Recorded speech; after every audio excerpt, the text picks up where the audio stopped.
The heart is about 100 times stronger electrically than the human brain.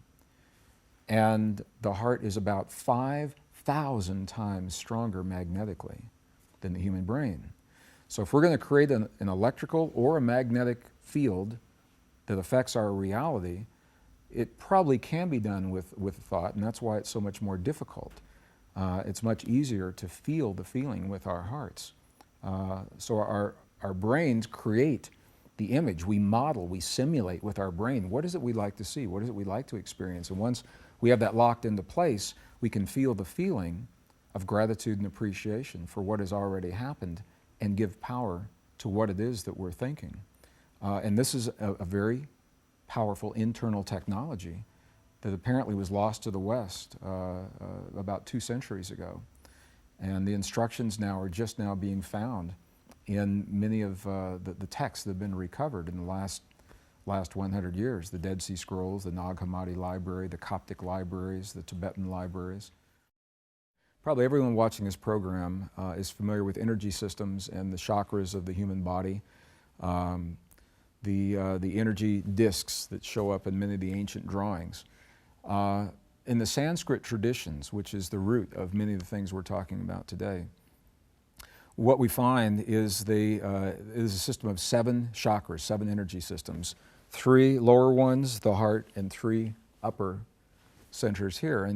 And these centers in the Sanskrit traditions are linked directly to the components that you're talking about and we're conversing about for manifestation. The upper 3 energy centers are linked to what we would call our thought processes or our communication processes. And the lower 3 are linked to what we would call emotion. And they define emotion a little bit differently than we do. They say that there are 2 primary emotions that we are capable of, and those are love is one of those emotions, and then whatever we believe the opposite of love is, on the opposite end of the spectrum. So it's like 2 polarities of the same energy. So for many people it's love and fear. So they say that the way we work in this world, the way we manifest is in our upper centers, we think, we communicate, we speak with someone else, what it is, we verbalize what we would like to experience, we imagine in our mind. That's the thought. And an affirmation is a thought only. And it's an empty thought unless we put some energy into it. And the way we put that energy into it is by pumping, imbuing the energy of these lower energy centers, our love for what we're thinking, or subconsciously our fear of what we're thinking. And when we do that, when we marry the thought and the emotion together, they come together in this mysterious, magical, precious place right in the center of our hearts. And this is what the ancients say, this is where the action is. It's in our hearts, and by definition, we create a feeling. Feeling is the union of thought and emotion. The feeling is what creates the waves that speak to the field, the matrix in our universe. The feeling is what creates. So unless we have imbued our affirmation with the emotion of our love for our perfect mate that's manifesting now, or our abundance, or our healing, or the healing of our loved ones, they may become just an empty thought. And for people who became frustrated with their affirmations, they said their affirmations 100,000 times a day and nothing happened, and then they lost interest, they felt disempowered, they felt like victims. They said, that stuff doesn't work. It's because we only had half of the formula. So the feeling is what actually creates, and that's why, to me, it makes tremendous sense. If the feeling is what creates, then you've got to give that field something to work with so it can show you what it is that you're creating.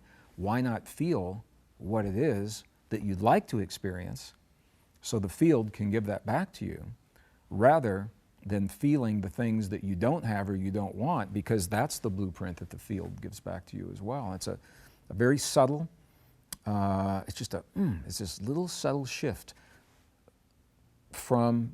into thinking from the outcome, rather than thinking from the place of lack and hoping something changes.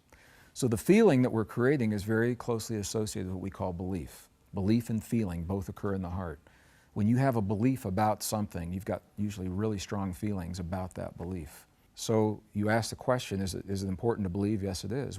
To the degree that we believe we are healed, to that degree, when we begin creating those kinds of patterns in our bodies, our heart will send the signals to our brains saying this body is healed. And to meet that, the brain will flood the body with the chemistry that will allow that healing. We've seen this documented medically.